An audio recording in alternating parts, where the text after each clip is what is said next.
రాజమండ్రి పరిసరాలలో ఇప్పుడు పాల వివాదం నెలకొంది. ఓ పక్కన ప్రభుత్వమేమో జగన్ హయాంలో నెయ్యి కల్తీ, ఆ కల్తీకి కారణమైనటువంటి సంస్థ సో ఈ వ్యవహారం వైపుకు వెళ్తే, ఇక్కడేమో మన రాష్ట్రంలో రాజమండ్రి పరిసర ప్రాంతాల్లో దాదాపు 42 మందికి కిడ్నీ సంబంధిత సమస్యలు వచ్చినాయట.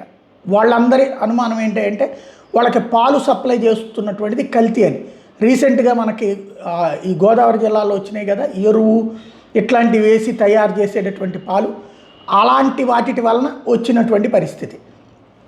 పాలకు సంబంధించి పెద్ద సంక్షోభం ఎదురవుతుంది. అయితే నేను నిన్ననే ప్రస్తావించాను, పాలు ఒరిజినల్ ఎక్కడ దొరుకుతున్నాయి, గేదెలు ఎంతమంది పెంచుతున్నారు, మనం దాగేది గేదె పాలు, ఆవు పాలు అటు తూర్పు అదే మన దాన్ని ఏమంటారు చిత్తూరు అటు పక్కన ఎక్కువ తాగుతారు. మన ఏరియాలో ఆవు పాలని వేడి చేస్తుందని భావించి తక్కువగా తాగుతారు. ఏదన్నా అకేషన్ అప్పుడు ఆవు పాలు తాగడం అన్నటువంటిది, నాగుల చవితి ఇట్లాంటప్పుడు తీర్థం కింద తాగుతుంటారు. కానీ మామూలుగా మనకి టీలు, పాలు, పెరుగు ఇవన్నీ కూడా గేదె పాలే తాగుతుంటారు.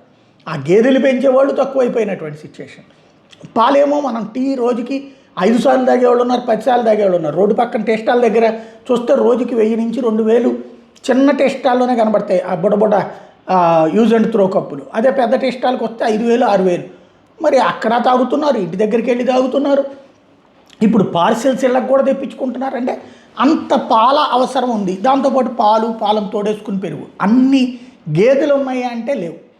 ఇలాంటి సందర్భంలో ఇట్లాంటి కృత్రిమ పాలు తయారవుతాయి. ఇప్పుడు ఇది వీళ్ళకు వచ్చినటువంటి అనారోగ్యం కృత్రిమ పాల వల్ల వచ్చిందా లేదా అన్నది తెలియదు, కానీ వాళ్ళు అనుమానిస్తున్నారు. దాంతో పాల వ్యాపారాన్ని అదుపులోకి తీసుకుని విచారిస్తున్నారు పోలీసులు.